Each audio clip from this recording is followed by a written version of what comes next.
Sahabat dokter SOS Global Ministries hadir setiap hari Sabtu jam 3 sore melalui YouTube dan disiarkan langsung di 30 radio di seluruh Indonesia. Didukung oleh BSK Radio Network, Radio Foster Pati, Siloam Hospitals, Mayapada Hospitals, Mahkota Medika Center Melaka Malaysia, Adi Husada Cancer Center Surabaya, dan Prodia. Jangan lupa untuk subscribe YouTube kami di SOS Global Ministries dan follow sosial media kami.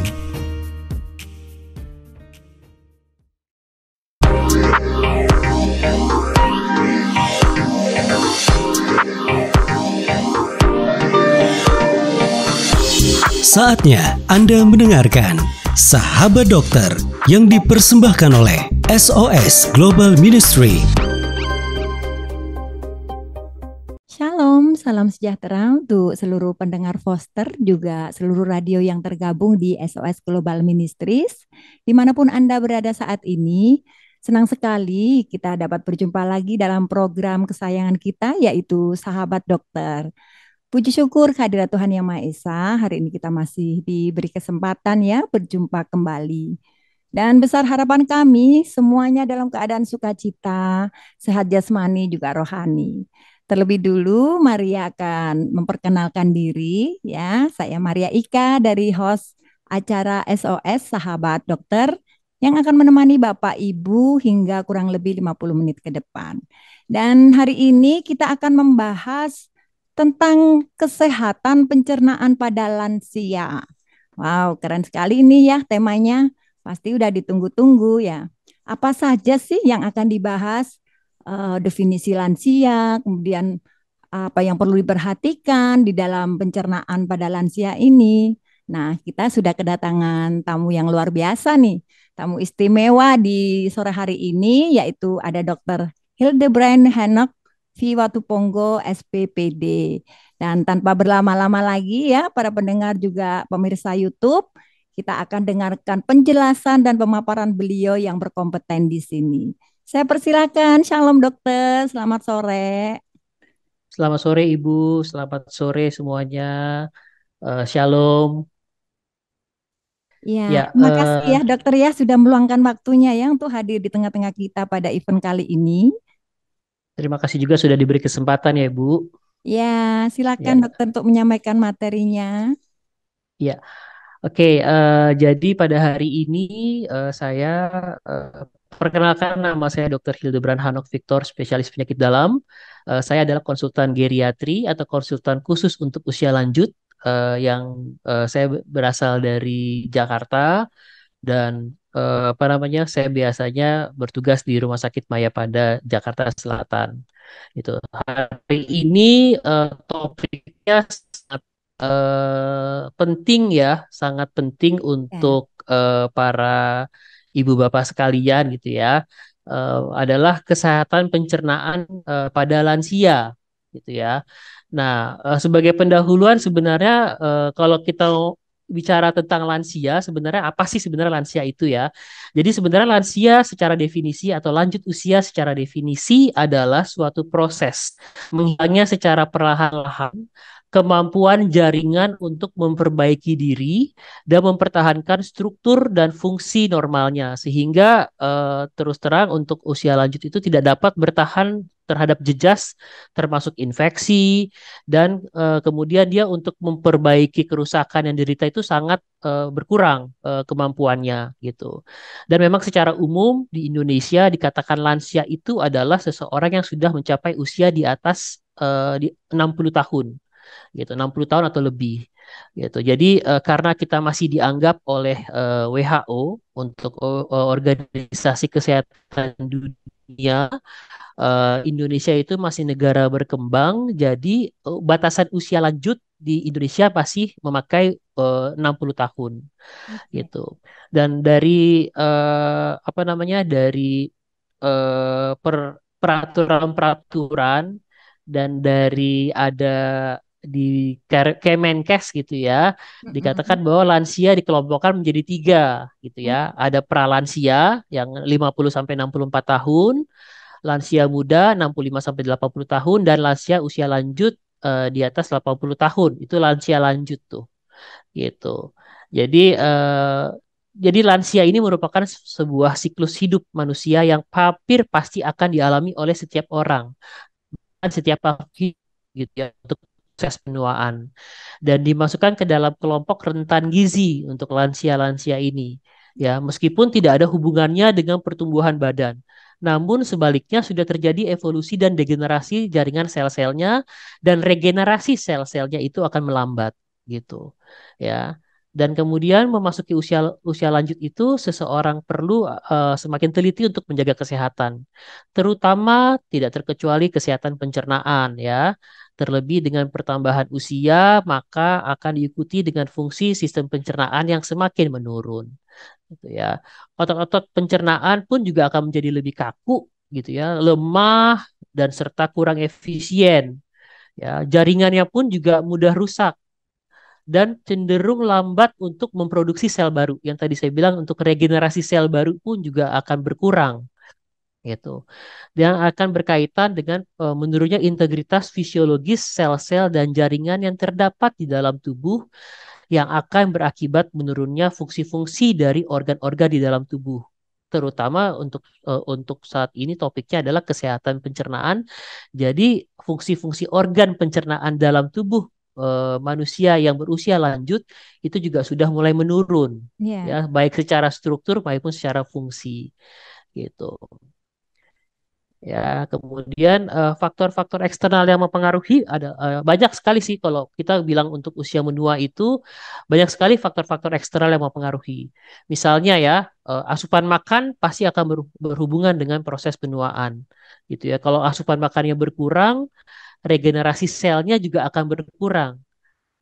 Secara alamiah regenerasi selnya juga berkurang pada usia lanjut ditambah lagi dengan asupan makan sehingga gizi zat-zat yang berguna untuk tubuh juga berkurang akhirnya sehingga regenerasi selnya juga akan berkurang ya. Kemudian pendidikan ya, sosial budaya, penyakit infeksi atau penyakit degeneratif karena kan pada usia lanjut sering sekali terjadi penyakit degeneratif.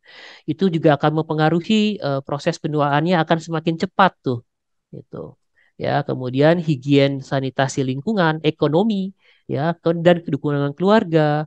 Kemudian ada kemunduran psikologis seperti sindroma lepas jabatan. Jadi misalnya pada pasien-pasien usia lanjut yang memang dulunya mungkin merupakan suatu CEO dari perusahaan tertentu atau dari mungkin dia pejabat dari suatu departemen gitu ya.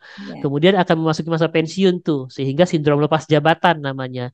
Itu kadang-kadang bisa mempengaruhi tuh, gitu ya. Kemudian perasaan sedih dan sendiri dan kesepian gitu. Itu sih sebagai pendahuluannya, Ibu. Iya, jadi Ya, banyak sekali ya dok ya, ini faktor yang mempengaruhi untuk kesehatan lansia ya dok ya, terutama untuk ini banyak yang sekali. dibahas ya, kita hari ini tentang pencernaan, tetapi semuanya itu banyak Betul. faktor ya dok ya.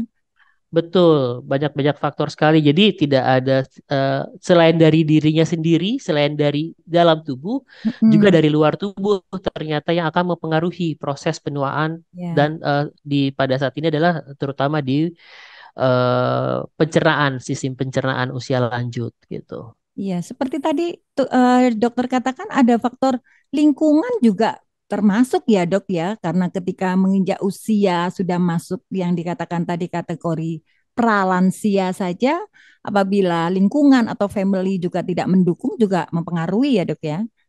Sangat mempengaruhi. Iya, Jadi baik. kalau untuk kita ya sangat-sangat mengaruhi untuk lingkungan, terutama dukungan support dari keluarga, support dari teman-teman, dari lingkungan sekitar itu sangat mempengaruhi prosesnya.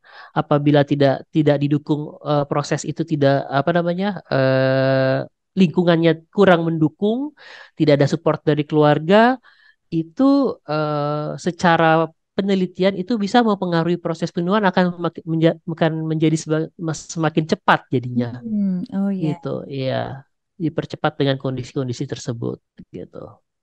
oke dok. Ya, Berarti saya ada, lanjut, Ibu. ya, iya dok. Oke, oke. Ada lagi, mungkin ada yang mau ditanyakan apa saya lanjut dulu? Ya Bagaimana? silakan dilanjut dokter. Iya, jadi kalau kita bicara tentang proses penuaan, gitu ya, pasti kita akan berbicara tentang perubahan apa saja sih yang akan terjadi pada usia lanjut, gitu ya. Secara umum pasti usia lanjut akan mengalami yang namanya pengurangan massa otot, ya. Jadi 1 sampai 2% per tahun dimulai dari usia 30 tahun sebenarnya. Gitu. Jadi dari umur kita usia 30 tahun itu sebaiknya kita harus mempertahankan supaya otot-otot kita masih baik sebenarnya. Jadi diusahakan untuk exercise dan yang lain-lain gitu ya.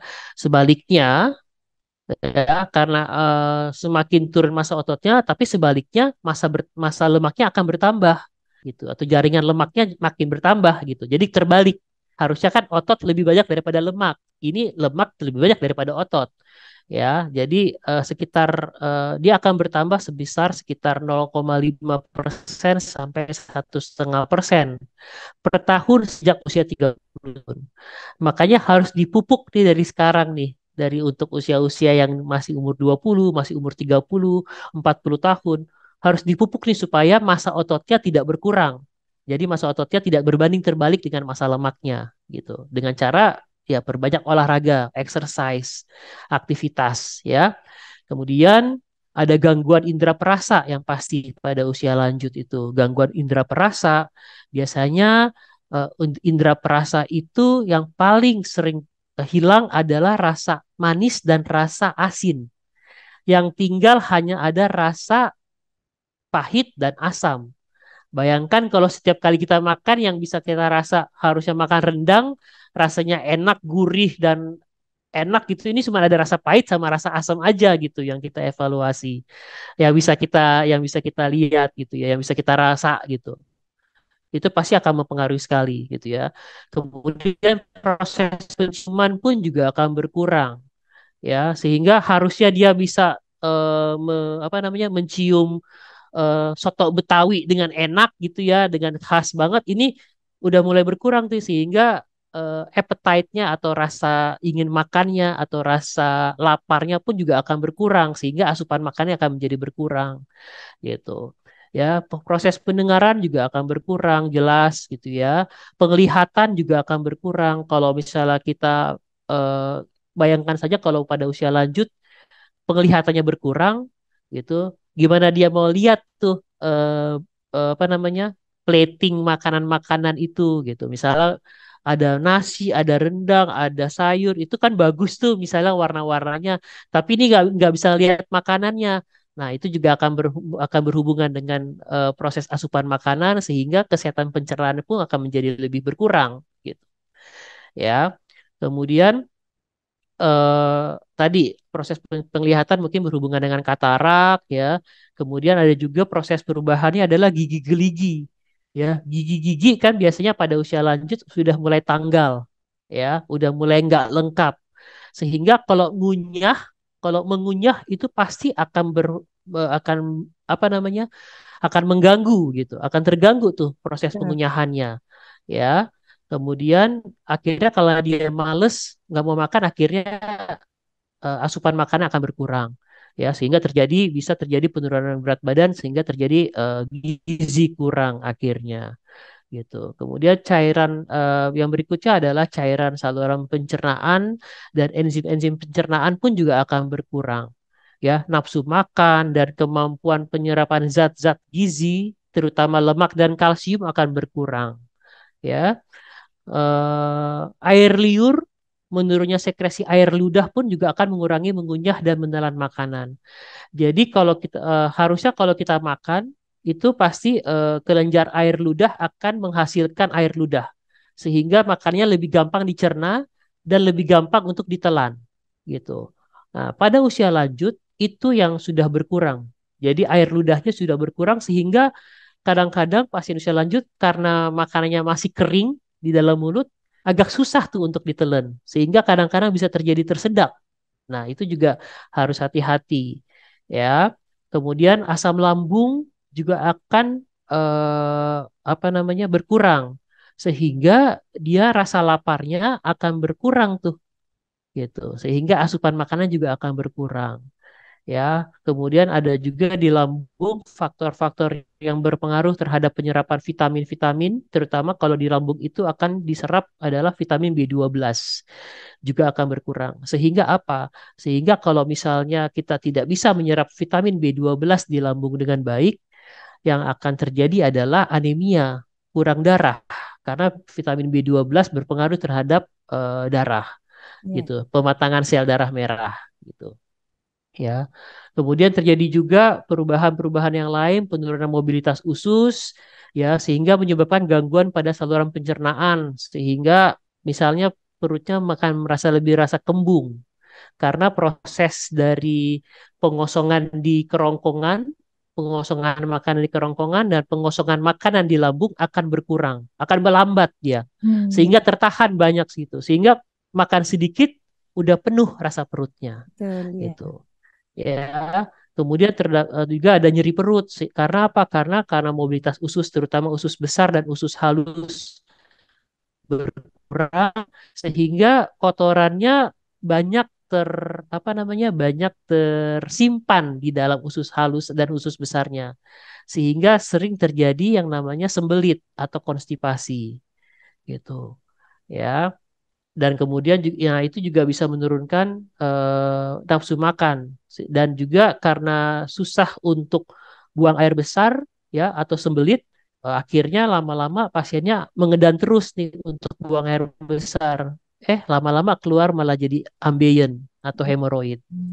Itu juga bisa terjadi pada usia lanjut Ya, Dok. ya. Hmm. Kemudian bisa juga terjadi penurunan sel-sel otak ya, menyebabkan penurunan daya ingat jangka pendek ya. Kemudian jangan-jangan yang akan mencetuskan lama-lama akhirnya pikun atau demensia. Nah, demensia juga berhubungan tuh dengan kesehatan pencernaan ya. Karena apa? Karena kalau pasien-pasien usia lanjut dengan demensia atau pikun itu biasanya kadang-kadang pasiennya suka lupa dia udah makan atau belum Nah, ya. gitu. Hmm. Ya, itu suka lupa tuh. Ini saya tadi udah makan kok gitu. Padahal belum makan gitu. Jadi itu juga berhubungan tadi yang saya bilang itu akan berhubungan dengan itu faktor yang akan berhubungan dengan kesehatan pencernaan gitu. Ya, kemudian juga ada penurunan kemampuan motorik. Ya, kenapa penurunan kemampuan motorik ini berhubungan? Karena kita membutuhkan tenaga, kita membutuhkan gerakan untuk misalnya untuk mengambil makanan ke dapur, untuk menyendok makanan ke mulut, gitu. Kalau sudah ada stroke atau sudah ada gangguan motorik, gangguan otot-otot, sehingga dia tidak bisa beraktivitas dengan baik, sehingga harus disuapin makannya, harus dibantu secara apa namanya oleh keluarganya atau oleh penjaganya harus dibantu sehingga asupan makanannya akan semakin berkurang. Jadi dia bergantung kepada orang lain seperti itu. Jadi itulah juga bisa akan menimbulkan yang tidak baik, terutama kesehatan pencernaan. Ya. Kemudian kapasitas ginjal itu pun juga akan berkurang ya sehingga untuk mengeluarkan air dalam jumlah besar juga akan berkurang ya akan gampang terjadi pengenceran dari garam atau kadar natrium sehingga gampang sekali pasien-pasien usia lanjut itu terjadi gangguan elektrolit atau gangguan misalnya keseimbangan garam, keseimbangan eh, kalium ya sehingga gampang seperti itu terjadi dan salah satunya juga akhirnya itu akan menyebabkan kalau kita kekurangan garam atau kekurangan natrium itu bisa menyebabkan kelainan atau kelainan pada otak jadinya tidak sadar atau apa namanya kontaknya hilang gelisah dan lain-lain sehingga asupan makanan juga akan berkurang gitu. Jadi itu juga akan berpengaruh sebenarnya ya. Dan kemudian bisa juga menyebabkan pasiennya karena eh, pasien lansia tuh karena takut buang air kecilnya banyak, akhirnya dia kurang minum. Biasanya seperti itu, takut Ya, minum jadinya, ya, malah jadinya iya, akhirnya Dok. dehidrasi gitu ya. Oke. Sehingga itulah kenapa lansia itu memerlukan asupan gizi yang cukup dan seimbang untuk mempertahankan status gizi yang optimal, ya, dan serta untuk mencegah atau mengurangi risiko penyakit degeneratif dan kekurangan gizi atau malnutrisi pada usia lanjut. Tuh, ya. Mungkin ada saya lanjutkan dulu atau bagaimana, Ibu? Boleh ya dokter, silakan dilanjutkan dulu Ada. nanti kita di sesi pertanyaan ya. Oke. Ya, kemudian kalau kita bicara tentang kesehatan pencernaan pada lansia, ya, jadi yang pertama adalah kita harus tahu deh, apa sih pencernaan atau sistem pencernaan itu apa saja sih sebenarnya. Jadi sistem pencernaan merupakan kumpulan dari organ-organ pencernaan yang berfungsi untuk memproses makanan dan memproses minuman yang dikonsumsi sehingga menghasilkan energi. Gitu ya. Apa saja organ pencernaan pada manusia, ya, dari mulai mulut, dari mulai orofaring, dari mulai kemudian lanjut ke esofagus. Esofagus itu kerongkongan, kemudian masuk ke lambung, kemudian dari lambung masuk ke usus 12 jari, masuk ke usus halus, kemudian sampai berapa meter itu usus halusnya, kemudian masuk ke usus besar. Setelah usus besar ada rektum dan kemudian ada anus, kemudian keluarlah itu. Itu adalah pencernaan dari mulai mulut sampai ke anus. Itu adalah sistem pencernaan. Itu adalah organ gitu. Ya, kalau misal ada lagi yang untuk menunjang sistem pencernaan adalah organ hati, organ atau hepar, kita liver, ya, organ pankreas, kemudian ada empedu, itu juga merupakan bagian dari sistem pencernaan. Ya, tentunya sistem-sistem pencernaan ini sangat berperan penting untuk mempertahankan kehidupan makhluk hidup. Jelas, kalau tidak ada sistem pencernaan, tidak ada makanan yang dicerna. Makanan yang dicerna, tapi tidak ada zat-zat yang masuk ke dalam tubuh, gitu. Ya, dan layaknya sistem organ lainnya, sistem pencernaan tidaklah luput dari proses penuaan. Ya, karena proses penuaan pada usia lanjut seperti yang saya mention tadi, proses penuaan itu berlangsung di rambut sampai ke kuku gitu. Dari ujung rambut sampai ujung kuku itu adalah akan mengalami proses penuaan pada usia lanjut gitu. Ya. Kemudian sehingga penyakit-penyakit atau gangguan saluran cerna pun akan dapat timbul seiring dengan berjalannya usia. Ya. Dari penelitian menyatakan bahwa 25% dari populasi usia lanjut di atas 60 tahun akan memiliki gangguan pencernaan. Ya, jadi 25%, bayangkan dari 10 orang eh, ada tiga orang yang akan mengalami gangguan pencernaan. Ya, sistem pencernaan ini akan berperan penting terhadap kelangsungan hidup. Terbukti dengan gangguan pada sistem pencernaan dapat meningkatkan tingkat kematian pada usia lanjut pada pasien-pasien lansia. Ya, dan sistem pencernaan ini terdiri dari banyak organ. Ya, tadi dari mulut sebagai pintu masuk sehingga masuk makanan serta minuman sampai dengan ke anus. Ya, dan gangguan pencernaan ini sangat beragam dan bisa terjadi dari mulai mulut sampai ke anus. Jadi dari mulai mulut, gigi-giginya sampai yang di masalah tadi anus itu bisa terjadi dari gangguan pencernaan. Ya. Dan salah satu cara untuk orang tua untuk menjaga kesehatan pencernaan adalah menjalankan diet khusus serta menjaga asupan nutrisi tubuh. Ya, ini termasuk menjauhi berbagai penganan pemicu masalah pencernaan dan sisi metabolisme. Penganan itu snack-snack, misalnya orang tua suka makan tiba-tiba makan yang lebih pedas-pedas, yang tingkat MSG-nya tinggi gitu ya, sehingga itu sebenarnya adalah proses pemicu masalah pencernaan kadang-kadang. Ya. Dan pertama, lansia akan disarankan untuk tidak mengkonsumsi makanan pedas. Tadi baru saya katakan, ya. Rasa pedas akan dapat menyebabkan asam lambung yang naik, ya, sehingga akan berisiko menimbulkan rasa panas di tenggorokan, ya. Sehingga selain itu, makanan dengan level pedas super itu kadang-kadang kan karena kita orang Indonesia ya, apalagi kalau dari suku-suku tertentu yang tidak bisa kalau nggak makan pedas gitu, ya. Kadang-kadang pedasnya tuh levelnya sampai level-level tinggi tuh makanan pedasnya. Ya, betul sekali. Nah, ya, dan itu memicu tuh ya makanan dengan level yang pedas, bahkan yang super pedas akan bisa menjadi pemicu terjadinya iritasi lambung atau usus gitu. Jadi harus hati-hati terhadap makanan pedas ya. Dan kemudian selain pedas juga lansia sebaiknya juga menjauhi pula makanan yang bersifat terlalu asam ya. Ya. Bukan rasa asamnya tapi makanan-makanan yang memiliki tingkat pH yang tinggi ya. Makanan yang bersifat asam inilah yang bisa memicu untuk asam lambung ya, sakit kepala, gangguan pada aliran darah maupun untuk nyeri-nyeri otot ya. Kemudian lansia juga diharapkan untuk menjauhi minuman bersoda. Ya, minuman soda mengandung gula berlebih yang kandungan gulanya tidak diproses dan dalam tubuh akan menjadi lemak di perut. Ya, sehingga jika dikonsumsi dalam jumlah besar dan sering, gula juga akan berpengaruh terhadap kerusakan gigi.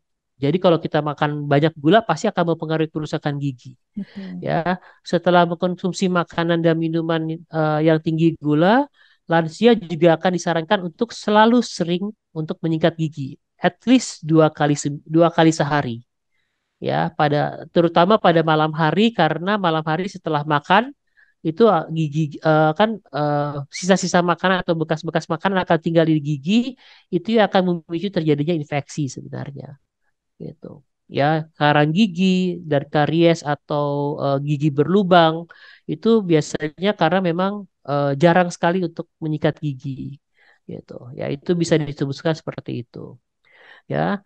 Dan kemudian konsumsi kafein ya, Oke. konsumsi kafein dalam jumlah yang banyak juga dapat meningkatkan tekanan darah tinggi yang akan berakibat sakit kepala, penglihatan buram, mual, detak jantung tidak teratur dan kelelahan ya. Dan hal ini juga tidak baik bagi lansia yang membutuhkan waktu istirahat cukup dan rutin. Dan juga kafein itu salah satu pencetus dari peningkatan produksi asam lambung Hmm. gitu. Ya, jadi kafein itu ada di kopi ya, sedikit ada di teh Ya. ya. Jadi kadang-kadang orang walaupun tehnya teh cair tapi teh itu juga mengandung kafein sebenarnya gitu ya. Jadi hindari juga tuh minuman-minuman yang berkafein ya. Kemudian lansia juga akan disarankan untuk menyantap makanan penambah imun tubuh yang netral di pencernaan. Ya, lebih lagi bila lansia tersebut mengurangi bumbu pada makanan, misal lebih sehat lagi maksudnya. Lebih sehat lagi bila orang tua mengurangi bumbu pada makanan. Misalnya takaran gula dan garam dalam makanan dikurangi gitu ya. Bukan sama sekali tidak boleh makan garam, tapi dikurangi untuk apa namanya? Untuk kadarnya ya. Kemudian santapan juga bisa diolah dengan cara dikukus, ya, yang paling baik dikukus, direbus atau dipanggang, ya, supaya nggak terlalu banyak minyak yang apa namanya yang dipakai, ya. Kemudian makanan yang digoreng akan menjadi lemak dalam tubuh, ya, sehingga jika ingin menghidangkan gorengan, proses makanan ini dengan jenis minyak yang lebih sehat, misalnya minyak. Jadi kalau misalnya kita mau makan gorengan nih, kita bisa mengganti minyak yang dari minyak kelapa sawit sehingga mengganti dengan minyak yang lebih sehat ya, misalnya minyak zaitun ya, minyak canola atau minyak jagung ya, atau minyak kedelai itu yang lebih sehat sebenarnya gitu ya. Dan kemudian untuk menjaga kesehatan pencernaan pada usia lanjut, keluarga juga diharapkan untuk terus memastikan setiap menu yang dikonsumsi lansia tersebut merupakan kombinasi dari sumber vitamin, mineral, protein, karbohidrat dan lemak gitu. Ya, khusus untuk asupan lemak, lansia dianjurkan memilih lemak yang sehat dari kacang-kacangan, dari alpukat atau dari ikan ya. Ikan salmon itu banyak minyak yang baik ya. Ya. Kemudian lebih baik lagi jika lansia memperbanyak makan buah dan sayuran. Itu jelas ya, karena kandungan serat alami dapat menunjang kesehatan pencernaan dan mencegah sembelit. Jadi apa namanya lebih mudah untuk buang air besar. Ya, jadi kotoran tidak terlalu lama di dalam usus. Kalau terlalu lama dalam usus dia akan mengeras, akan terjadi sembelit, ya, atau bahkan menjadi sumber penyakit yang lain, Iya. ya. Oke. Kemudian eh, lebih banyak juga serat berpengaruh dalam mengontrol kadar gula darah dalam usia lanjut. Ya, kemudian menjaga asupan makanan bukan sekedar bermanfaat bagi sistem pencernaan lansia saja, tapi ini juga dapat membantu orang tua atau usia lanjut untuk memiliki kolesterol dan tekanan darah yang terus terjaga dalam batas normal, ya. Dan selalu utamakan lansia untuk mendapatkan asupan makanan penambah imun tubuh supaya resiko terjadi penyakit lain dan peradangan dalam tubuh pun juga dapat diminimalisir, ya. Kemudian asupan air putih juga harus dilakukan, ya. Jadi asupan air putih, minum air putih itu menjadikan tubuh yang terhidrasi dengan baik, yang dapat membantu kelancaran metabolisme sekaligus menjauhkan lansia dari sembelit. Jadi memang kadang-kadang karena usia lanjut jarang minum sehingga dan juga jarang makan sayur sehingga gampang terjadi sembelit atau konstipasi, ya. Dan setiap lansia yang perlu diingat adalah setiap lansia memiliki kebutuhan air yang berbeda, ya, sesuai dengan kondisi kesehatannya. Ya, umumnya sih sekitar 1,5 sampai 2 liter per hari, gitu. Ya, tetapi tergantung juga dari kondisi kesehatannya. Ya, mungkin pada pasien-pasien yang dengan gangguan ginjal mungkin tidak bisa tuh kita berikan untuk cairan atau air putih 1,5 liter, gitu. Karena kalau ada gangguan ginjal yang ditakutkan usia lanjut dengan gangguan ginjal yang ditakutkan ginjalnya tidak bisa mengeluarkan cairan atau mengeluarkan urin dengan normal sehingga tertahan dalam tubuh sehingga bisa terjadi kelebihan cairan malah di dalam tubuh, gitu. Itu pada pasien-pasien usia lanjut dengan gangguan ginjal, ya, atau dengan gangguan jantung. Jadi jantungnya tidak kuat lagi untuk memompa sehingga cairannya harus dibatasi. Itu ada beberapa beberapa kondisi-kondisi yang memang harus diperhatikan dalam pemberian cairan. Tetapi apabila lansianya sehat, tidak ada gangguan ginjal, tidak ada gangguan jantung, yang disarankan sebenarnya adalah 30 sampai 50 mililiter per kilogram berat badan per hari. Jadi kita harus menghitung berat badannya usia lanjut tersebut, pasien tersebut. Misalnya usia lanjutnya adalah berat badannya sekitar 50 kilogram. Berarti mungkin sekitar 1.500 sampai 2.500 untuk kebutuhan cairannya. Karena kan 30 kali 50, 1.500 gitu kan. 30 sampai 50 kilogram per kilogram berat badan per hari untuk kebutuhan cairannya, gitu. Ya, jadi kadang-kadang di luar harus minum banyak kalau usia lanjut, gitu sehingga supaya ginjalnya bagus. Tapi sebenarnya kebutuhan air putih atau kebutuhan cairan pada usia lanjut itu ada batasannya, gitu. Ya, tidak boleh kurang tapi tidak boleh juga terlalu berlebihan, gitu. Sesuailah dengan kapasitas lansia tersebut, sesuai dengan berat badan pasien tersebut, gitu. Ya. Oke. Dan ada beberapa banyak sih gangguan-gangguan pencernaan pada usia lanjut, ya. Di rongga mulut yang paling sering adalah mulutnya jadi kering. Gangguan pencernaan itu ada mulutnya jadi kering, ya. Atau gangguan pengecapan, ya. Jadi rasa kecapnya tadi jadi kok lebih banyak asam dan pahit, gitu, ya. Dan kemudian pasien-pasien usia lanjut juga cenderung untuk terjadi karena sudah ada gangguan mungkin di saraf-saraf untuk menelan sehingga kadang-kadang juga bisa terjadi sulit menelan, disfagia namanya, pada istilah kedokterannya disfagia. Kalau pasien usia lanjut dengan apa namanya menghadapi kondisi sulit menelan, yang ditakutkan apa? Yang ditakutkan adalah pasien usia lanjut tersebut gampang tersedak, keselak, sehingga makanannya bukan masuk ke saluran pencernaan, tapi karena saluran pencernaan dengan saluran nafas itu di dalam tubuh itu sangat berdekatan, gitu. Nanti takutnya adalah makanannya itu masuk ke dalam saluran pernafasan, gitu. Sehingga tersedak itu bisa memicu terjadinya pneumonia atau infeksi paru-paru gitu ya. Dan kemudian kita juga ada juga gangguan penyegapan, misalnya kadang-kadang gangguan pengecapan juga bisa merupakan efek samping dari konsumsi obat yang kita minum atau yang pasien usia lanjut itu minum ya. Misalnya efek samping obatnya, misalnya banyak sekali obat-obatan yang memicu terjadinya gangguan pengecapan gitu ya. Kemudian misalnya lagi pasien-pasien kondisi dengan disfagia itu biasanya juga tidak dikeluhkan kadang-kadang. Ya, kadang-kadang dia nggak merasa, "Ah, saya baik-baik aja kok, tapi kalau makan atau kalau minum kadang-kadang suka batuk tiba-tiba."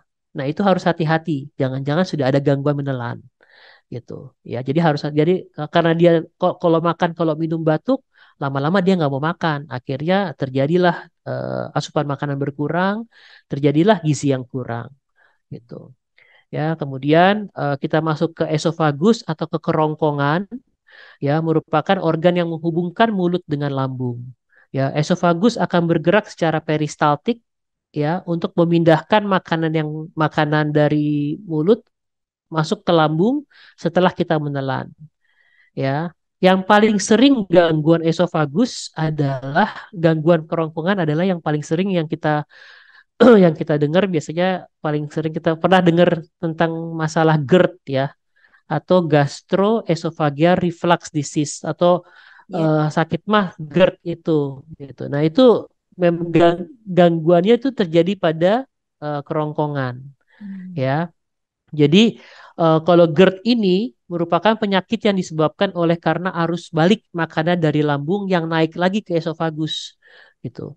Yang disebabkan karena melemahnya otot-otot yang berfungsi sebagai katup antara esofagus dan lambung. Ya, biasanya keluhan GERD-nya ini apa? Biasanya yang paling sering adalah nyeri pada ulu hati, ya, dan rasa terbakar pada perut atas atau dada di bagian tengah. Ya. Kemudian GERD ini akan terjadi terus-menerus dapat mengakibatkan terjadinya beret esofagus atau yang dinamakan kayak ada luka di esofagusnya. Ya, sehingga kadang-kadang karena dia terus-menerus terjadi seperti itu akan dikhawatirkan menjadi cikal bakal terjadinya cancer pada kerongkongan kalau terjadi seperti itu. Itu yang ditakutkan. Ya. Oke. Kemudian berikutnya adalah apa saja juga yang terjadi di lambung.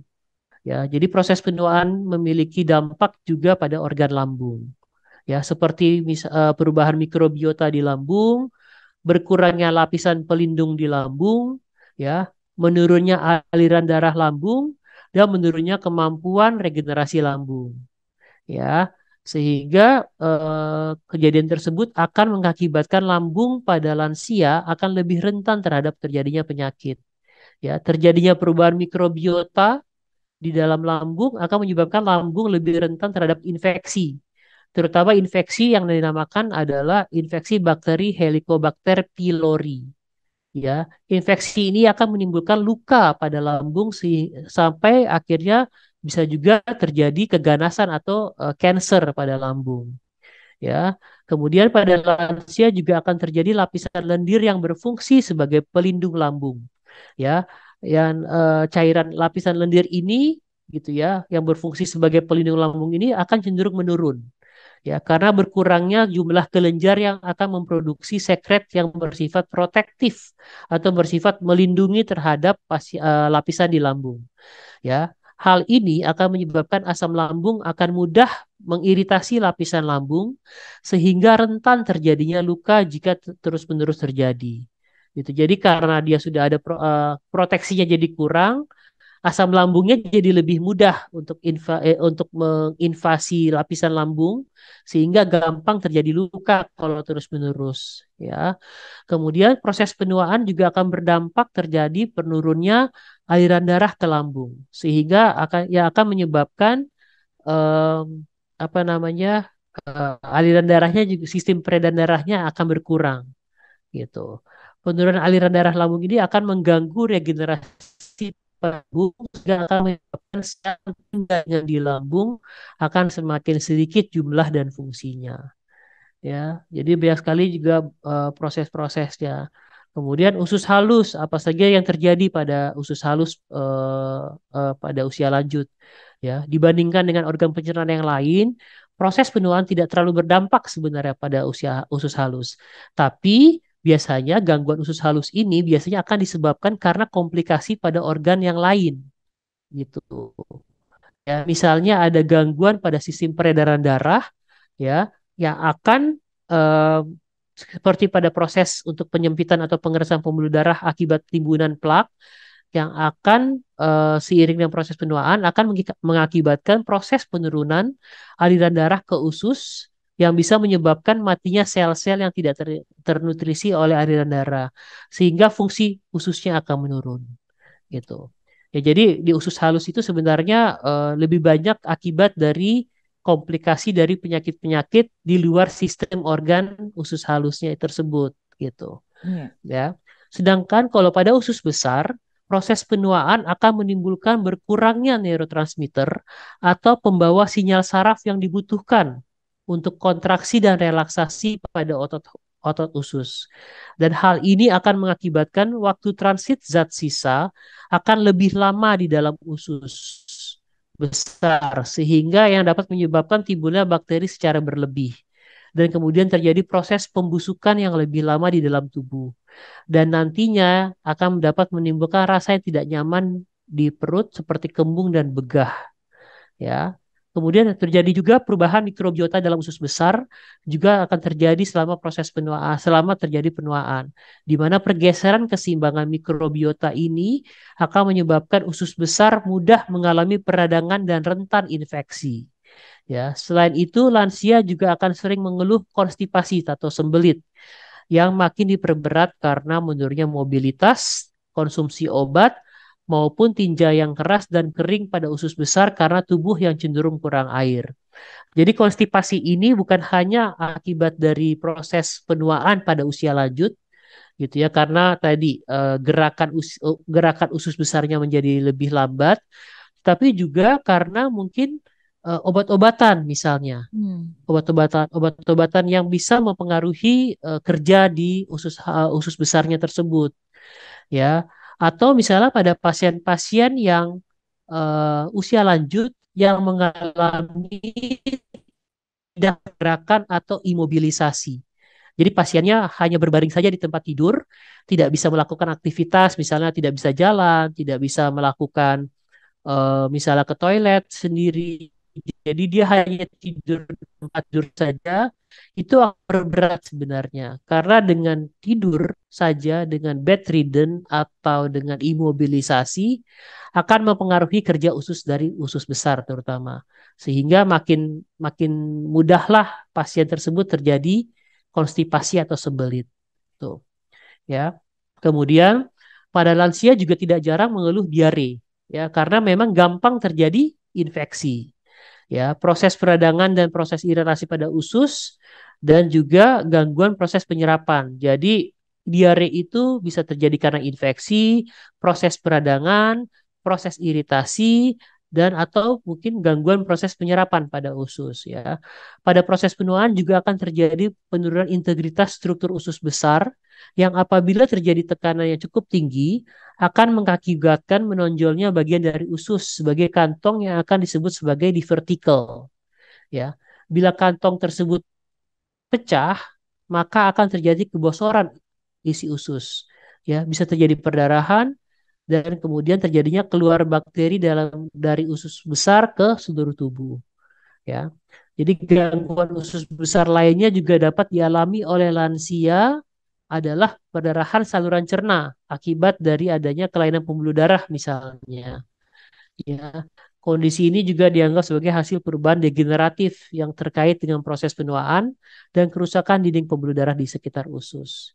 Ya, jadi dari apa yang saya diskusikan, apa yang saya sampaikan, bahwa proses penuaan ternyata memberikan pengaruh yang besar pada setiap bagian dari saluran pencernaan, gitu ya. perlu diingat bahwa banyak masalah pada saluran pencernaan yang dihadapi oleh lansia erat akan dihubungkan dengan gaya hidup. Oleh karenanya, lansia dianjurkan untuk selalu menjaga kesehatan tubuh, termasuk saluran pencernaan, dengan mengkonsumsi makanan dan minuman yang bergizi, cukup serat, minum air putih yang cukup, dan tetap beraktivitas serta berolahraga. Ya. Itu saja yang bisa saya sampaikan untuk hari ini, Ibu. Wow, Terima luar kasih atas biasa, Dokter kesempatannya. Hanak. Ya, panjang tapi jelas ya, sangat luar biasa ya materi pada sore hari ini. Dan saya justru malah terlintas banyak sekali pertanyaan dari pemaparan Dokter Henok pada event kali ini ya. Dan tentu ini juga Iya, sudah Ibu. ada yang masuk juga pertanyaan nanti akan saya sampaikan kepada Dokter Henok. Namun terlebih Iya, tadi saya tertarik dengan disfagia itu karena saya juga sedang merawat lansia ya.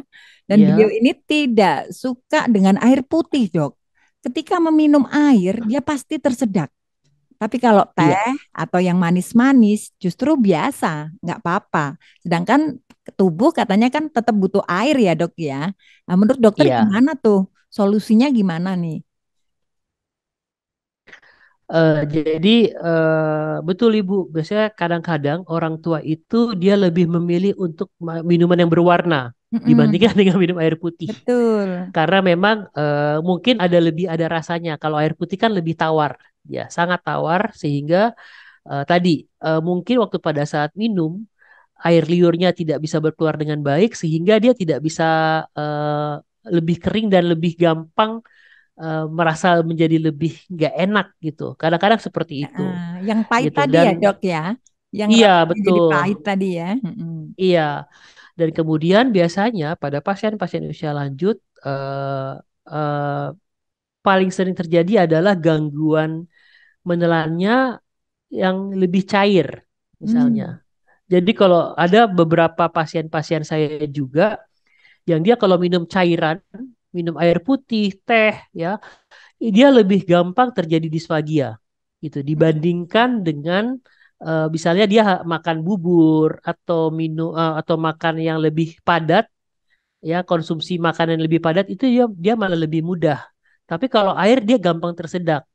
Itu memang harus dievaluasi sih sebenarnya gitu. Apakah ada problem di bagian kerongkongannya gitu. Bagian itunya harus dievaluasi gitu. Tapi memang itu sih. Tapi kalau untuk supaya mencegah biasanya untuk mencegah supaya pasien usia lanjut itu tidak banyak tersedak, yang bisa salah satu yang bisa saya sarankan adalah minumnya sedikit-sedikit. Biasanya kalau seperti itu kita sarankan minumnya pakai sendok Sendok. gitu. Jadi nggak langsung glek, nggak boleh langsung dari gelas langsung diminum. Enggak Glek glek gitu glek ya. itu Hmm. atau kalau nggak pakai sendok ya kalau nggak pakai sedotan. Jadi dia minumnya apa namanya bisa sedikit-sedikit masuk ke dalam mulutnya seperti itu. Iya Tapi kan dok. memang cairan itu bisa dari mana saja sebenarnya gitu. Jadi air putih memang paling baik, tapi kalau memang pun agak sulit, cairan bisa dapatkan dari mana? Bisa dari teh, oke, Hmm. gitu ya. Dari jus atau dari buah-buahan itu juga mengandung cairan juga boleh, gitu. Tapi Oh gitu. Hmm. terus terang memang air putih saat ini memang yang paling baik untuk apa namanya untuk kesehatan secara keseluruhan ya pada baik dewasa muda maupun pada usia lanjut gitu. Nah, baik dokter, terima kasih. Dan kita langsung aja masuk di sesi pertanyaan, Dok. Tentunya ini sudah Baik, banyak sekali pemirsa di YouTube juga para pendengar radio, baik Foster maupun 30 radio yang saat ini sedang mendengarkan. Biar ini jadi berkat, Dok. Nah, banyak sekali kita dari setiap anak-anak ini memiliki para lansia, kedua orang tua kita juga mungkin juga ada dari para pendengar juga suster-suster ya. Jadi ini bisa jadi berkat ya. Langsung saja untuk pertanyaannya. Ini tadi dokter sudah menjelaskan tentang sistem pencernaan ya. Jadi apa namanya? Pendengar mempertanyakan seperti ini. Lah kalau usia yang segitu sering terjadi timbul hal-hal yang membuat turunnya sistem tubuh para lansia. Terus bagaimana dokter untuk menghindari ini? Atau mungkin dari dokter ada pengalaman untuk membuat para lansia ini menyukai, karena kebanyakan para lansia ini memilih dalam hal makanan. Dan makanan itu juga tidak sesuai prosedur kesehatan, biasanya seperti itu. Dokter Hanok, silakan dijawab. Ya, terima kasih Ibu atas pertanyaannya. Ini sering ditanyakan sebenarnya. Karena pasien-pasien usia lanjut itu akan menjadi lebih picky, istilahnya Iya betul. memilih makanan tadi ya. Ya, Iya, memang akhirnya memang secara kurva ya kurva alamiah itu memang usia lanjut itu akhirnya akan sama sama dengan anak-anak kecil biasanya betul dok. Iya. gitu. Hmm. Iya, gitu. Jadi untuk itu adalah kita sebenarnya yang harus kita evaluasi adalah apakah makanan tersebut cukup bergizi atau cukup vitamin atau tidak, gitu. Biasanya kita akan kembalikan lagi dia sukanya makan apa dulu, gitu. Itu Hmm. kita tanyakan. Itu bisa kita modifikasi sebenarnya untuk penyajiannya, untuk pembuatannya, gitu ya. Mungkin misalnya dia suka rendang, mungkin tidak terlalu pedas, tidak terlalu banyak santan, mungkin bisa juga seperti itu. Jadi sebenarnya banyak yang bilang bahwa kita harus memodifikasi apa saja sih makanan-makanan yang bisa dimasak, yang bisa dimakan oleh pada usia lanjut gitu. Ya, memang tergantung dari kitanya ya, terutama dari penjaga-penjaganya nih, gitu. Iya betul. Kita mau melakukan misalnya masaknya, biasanya saya akan menyarankan pasiennya masaknya bermacam-macam rupa, tapi sedikit-sedikit supaya dia, oh ini ada ini, oh ini ada ini, sehingga dia bisa tergugah tuh untuk oh ini makannya enak nih seperti itu. Jadi tidak hanya satu makanan jenis makanan saja, tapi biasanya makanannya disajikan dengan piring yang baik gitu ya, warnanya juga mungkin dibuat Menarik. cerah gitu ya, sehingga iya, jadi ada itulah kadang-kadang yang harus kita modifikasi gitu. Jadi kalau picky iya, kalau memilih makanan akan cenderung seperti itu gitu. Ya, tetapi bagaimana kita supaya kita bisa melakukan modifikasi itulah yang bisa kita inikan, yang Iya. bisa kita lakukan sebenarnya gitu. Jadi tergantung neninya atau kita-kita si family ya, yang di rumah masing-masing mau kreatif ya dok ya.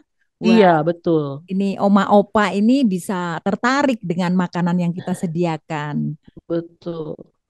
Betul. Jadi Baik ya ya. kreatif bagaimana cara menyajikannya, bagaimana cara buatnya gitu. Sebenarnya seperti itu.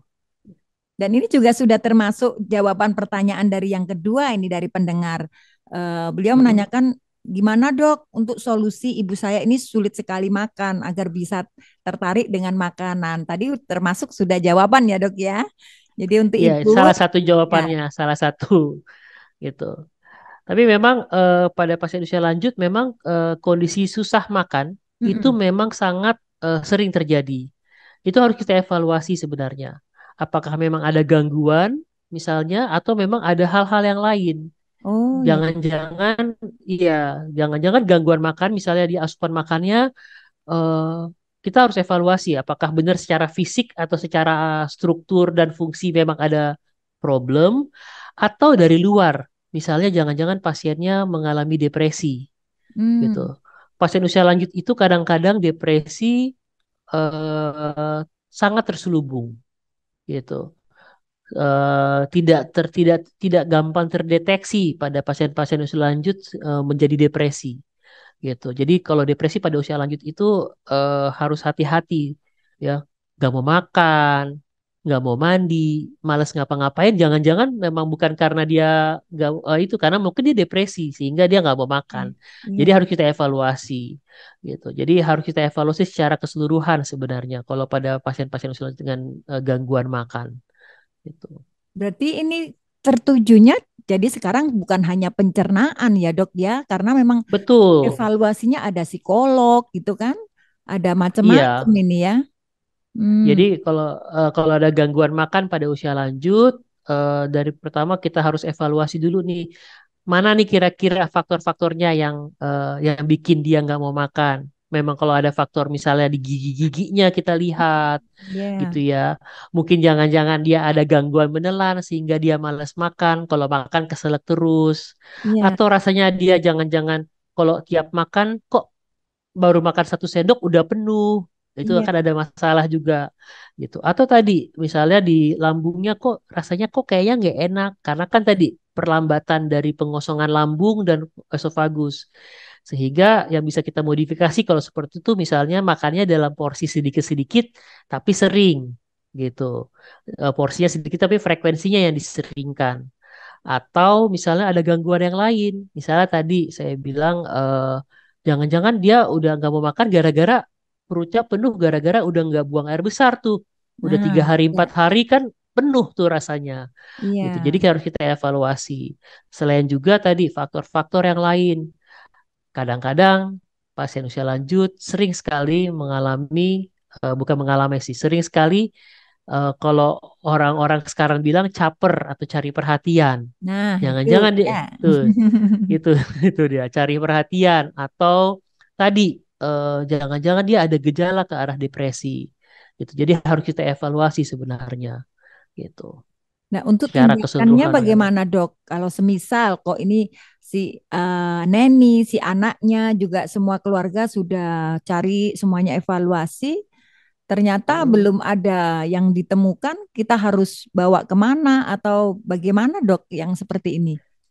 Kalau misalnya kan yang kita takutkan kalau memang pada usia lanjut yang mengalami tadi asupan makanan yang kurang atau intake yang kurang, yang kita takutkan adalah kondisi nutrisinya menjadi lebih buruk ya, jadi Iya, malnutrisi istilahnya. betul. Nah, sebaiknya kalau sudah seperti itu sebelumnya sih seharusnya untuk prevensi mungkin evaluasi dulu ke dokter, boleh ke dokter spesialis penyakit dalam gitu Mm-mm. ya dokter ke dokter untuk ke dokter ahlinya untuk oh kenapa nih kira-kira apa yang bisa dibantu kira-kira untuk mengatasi eh, eh, nggak mau makan ini gitu Iya. itu sih Bu iya.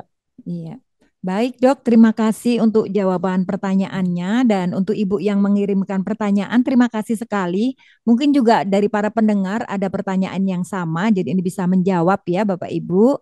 Dan kami akan berlanjut ke pertanyaan berikutnya. Dokter, bagaimana penanganan kasus kesehatan pencernaan jika terjadi pada lansia saat ini? Ya, karena untuk terkadang orang tua itu tidak mau diajak ke dokter. Nah, seperti itu bagaimana, Dok? Nah, itu tadi akan kata-kata kadang kayak anak kecil seperti itu. Kata-katanya juga bisa bikin merengek, bisa nangis, macam-macam alasannya gitu kan? Iya betul. Tadi apa gangguan infeksi ya ininya Iya, ya. Oke, jadi sebenarnya sih prinsipnya adalah pada usia lanjut lebih baik mencegah daripada mengobati berarti sebenarnya. iya. Gitu. Jadi lebih baik untuk usaha prevensinya dibandingkan usaha untuk kuratifnya atau mengobatinya. Yang bisa kita lakukan adalah untuk mencegah supaya tidak terjadi infeksi, hindari makanan-makanan yang memang apa namanya misalnya saat ini nih lagi pancaroba nih. Nah, Mm-mm. kalau pada pancaroba ini memang banyak sekali infeksi misalnya karena virus gitu atau bakteri gitu. Jadi mungkin bisa dikurangi lah jajan-jajan di luar, beli makanan dari Nah, luar seperti itu. Mungkin bisa dari di rumah sendiri kan terjaga higienitasnya seperti itu gitu. Kalau misalnya ternyata sudah terjadi infeksi gitu ya, misalnya sudah ada terjadi diare atau betul. mual muntah gitu ya, harus hati-hati ya apabila kalau misalnya pasiennya sudah tidak bisa makan atau tidak bisa minum gitu. Karena yang kita takutkan kalau nggak bisa, terutama nggak bisa minum ya cairan yang nggak masuk, takutnya dehidrasi. Mm-mm. Sehingga kalau sudah terjadi diare ya atau terjadi infeksi saluran pencernaan, sebaiknya sih dibawa ke rumah sakit karena gangguan komplikasi akibat kekurangan cairan atau bisa ada infeksi yang lebih lanjut lagi itu sangat tinggi terjadinya sangat tinggi terjadi pada usia lanjut gitu ya karena tadi faktor proses penuaan itu juga sudah terjadi di sistem kekebalan tubuh gitu sehingga Iya. infeksi gampang terjadi untuk mengatasi infeksinya lebih lama gitu ya, sehingga kalau sudah terjadi infeksi, sudah diare lebih dari 5 kali atau lebih dari 10 kali disertai dengan mual, muntah, tidak mau makan, lebih baik dibawa ke fasilitas kesehatan terdekat gitu Baik, iya. Terima ya. kasih Tapi dokter untuk ya, jawabannya. prinsipnya satu tadi, lebih baik prevensi dan lebih baik untuk mencegah daripada mengobati sebenarnya Ya. gitu. Tapi ternyata juga tidak semudah itu loh dok, karena para lansia itu sulit sekali kalau diatur soal makanan. Saya juga pernah merawat lansia dok. Ya perlu kesabaran, perlu ketelatenan. Betul, Ya, betul. aduh Kadang, ya. ya, kadang-kadang kalau misalnya, jadi begini Ibu, kalau misalnya memang seperti itu, kadang-kadang yang perlu kita lakukan adalah mungkin dia lebih akan mendengar kepada orang lain dibandingkan keluarga sendiri. Iya, Itu salah satunya, iya. gitu. Itu salah satu prinsipnya. Kadang-kadang kan saya lebih tua nih daripada Mm, Anda gitu kan, lebih tua daripada Ibu misalnya gitu, atau lebih tua daripada yang menjaga gitu kan, pasti saya lebih tahu lah gitu, kadang-kadang seperti itu, sehingga kadang-kadang bisa harus ada orang ketiga yang di luar dari keluarga, kadang-kadang harus memberitahu, harus melakukan memberikan informasi itu, iya. kadang-kadang seperti itu kalau pada usia lanjut memang. Betul sekali dokter. Harus ada orang ketiga untuk khusus hal ini ya, biar bisa bisa eh, Iya, bisa jalan ini didengarkan gitu. komunikasinya. Ya, benar Iya. sekali dokter. Ya. Dan ini dokter, ada pertanyaan. Apa sih yang membedakan sistem pencernaan untuk lansia dengan orang-orang produktif? Gimana ini dokter? Gitu. Jadi ya, jadi sebenarnya perbedaannya adalah tadi proses penuaan yang sudah terjadi pada usia lanjut gitu. Mungkin kalau pada misalnya sebagai contoh ya, sebagai contoh mungkin yang paling mudah adalah gigi-gigi, Mm-mm. gigi geligi pada yang dewasa muda dengan usia lanjut pasti akan berbeda gitu ya. Gampang bolong, gampang tanggal, itu pada usia lanjut akan terjadi seperti itu karena gusinya sudah mulai mengecil gitu ya. Tapi kalau pada yang memang kesehatan giginya terjaga pada usia dewasa muda pasti lebih gampang. Itu salah satunya contohnya gitu. Yang lebih lagi tadi apa namanya, otot-otot di kerongkongan, otot-otot yang ada di saluran pencernaan, di lambung, di usus, itu sudah mulai mengecil pada usia lanjut, sehingga mungkin kontraksinya atau kerjanya, karena kan kerja tetap harus ada otot yang untuk melakukan gerakan lambung, gerakan kerongkongan, itu kan tetap harus ada akan ada otot yang untuk menjaga itu. Nah, itu mungkin sudah berkurang gitu. Jadinya terjadi perlambatan seperti itu. Ya, gangguan misalnya konstipasi atau tadi sembelit, walaupun di usia dewasa muda juga sering terjadi gitu ya, Betul. tetapi frekuensinya lebih sering pada pasien usia lanjut dibandingkan pada usia dewasa muda. Itu sih salah satu contohnya. Jadi karena proses penuaan itulah yang memang akan membuat perubahan-perubahan baik secara struktur maupun secara fungsi pada saluran pencernaan pada usia lanjut dibandingkan dengan pasien dewasa muda itunya. Iya, jadi yang jelas semakin menurun ya dok ya kalau lansia ya semuanya ya termasuk ya Termasuk organ-organ tubuh dari semuanya. Nah, terus ini ham mengajuk ke pertanyaan masuk ke dari situ, apakah lansia ini bisa tetap memiliki kualitas hidup yang lebih baik dok? oke. Eh, Kualitas hidup yang lebih baik itu sangat bisa Mm, dijaga untuk menjaga. Memang goal kita, target kita adalah supaya pasien ini memiliki fungsi yang lebih baik gitu ya, mempertahankan kemandirian selama mungkin mm, dan memiliki kualitas hidup yang baik gitu. Itu sebenarnya target dari apa namanya, kita apa namanya, menata laksana pasien-pasien usia lanjut gitu. Jadi kualitas hidup yang baik itu sangat dipengaruhi. Apa saja yang bisa mempengaruhi dari segi fisiknya, dari segi kognitif atau ingatannya, dari lingkungannya, dari segi mentalnya, itu akan mempengaruhi kualitas hidupnya.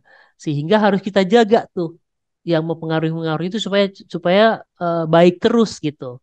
Ya, kalau fisik mungkin sudah mungkin lemah, tapi kita kontrol gitu ya.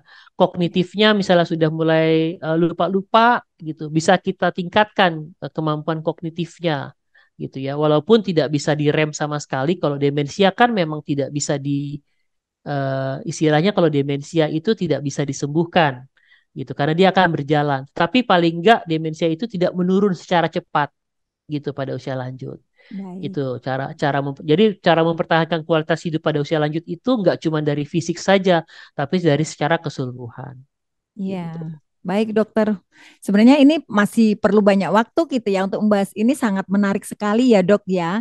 Tapi berhubung waktunya terbatas ya dok, Iya, kita kali ini nanti bisa kita lanjut di sesi 2. Jadi untuk sesi siap. tanya jawab cukup sampai di sini ya. Dan tanpa terasa ini waktunya sudah begitu panjang berjalan. Terima kasih dokter untuk penjelasannya juga semua jawaban pertanyaannya. Tapi kami minta dengan hormat untuk Dr. Hanok untuk memberikan satu closing statement ya, take home message buat kita semua, mungkin para anak-anak ini yang memiliki lansia atau suster neninya ini ya, terlebih juga lansianya sendiri. Jadi mereka saat ini yang sedang mendengarkan di radio dan menyaksikan di YouTube bisa lebih lagi mengerti. Silakan dokter.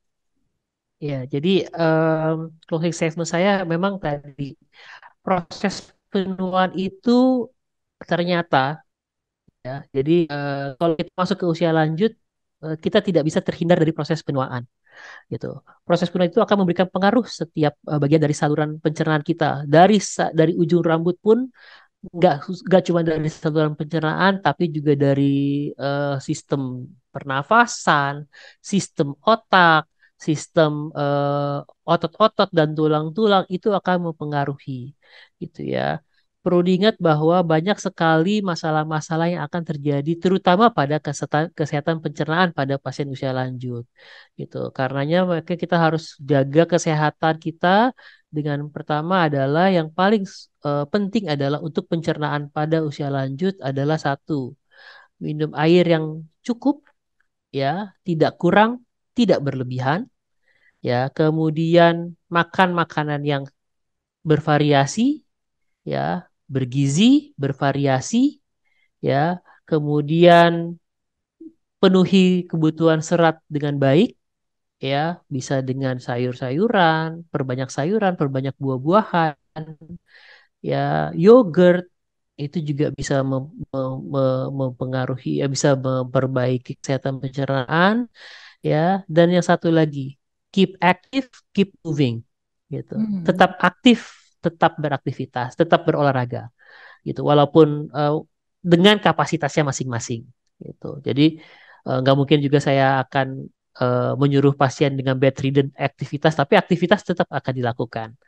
Jadi keep active, keep moving. Itu saja Ibu dari saya. Wow, luar biasa. Sekali lagi kami dari sahabat SOS Global Ministry, sahabat dokter, dan seluruh radio yang bekerja sama mengucapkan terima kasih kepada Dr. Hanok, juga seluruh manajemen Mayapada Hospital Jakarta atas sharing informasi, juga edukasi, serta jawaban-jawaban pertanyaan dari para pendengar di event hari ini. Terima kasih juga untuk seluruh para pendengar.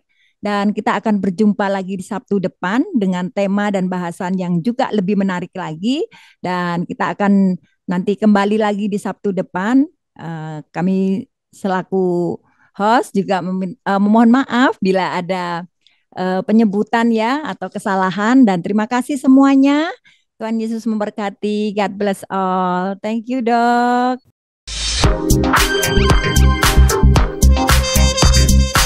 Baru saja Anda mendengarkan Sahabat Dokter yang dipersembahkan oleh SOS Global Ministry.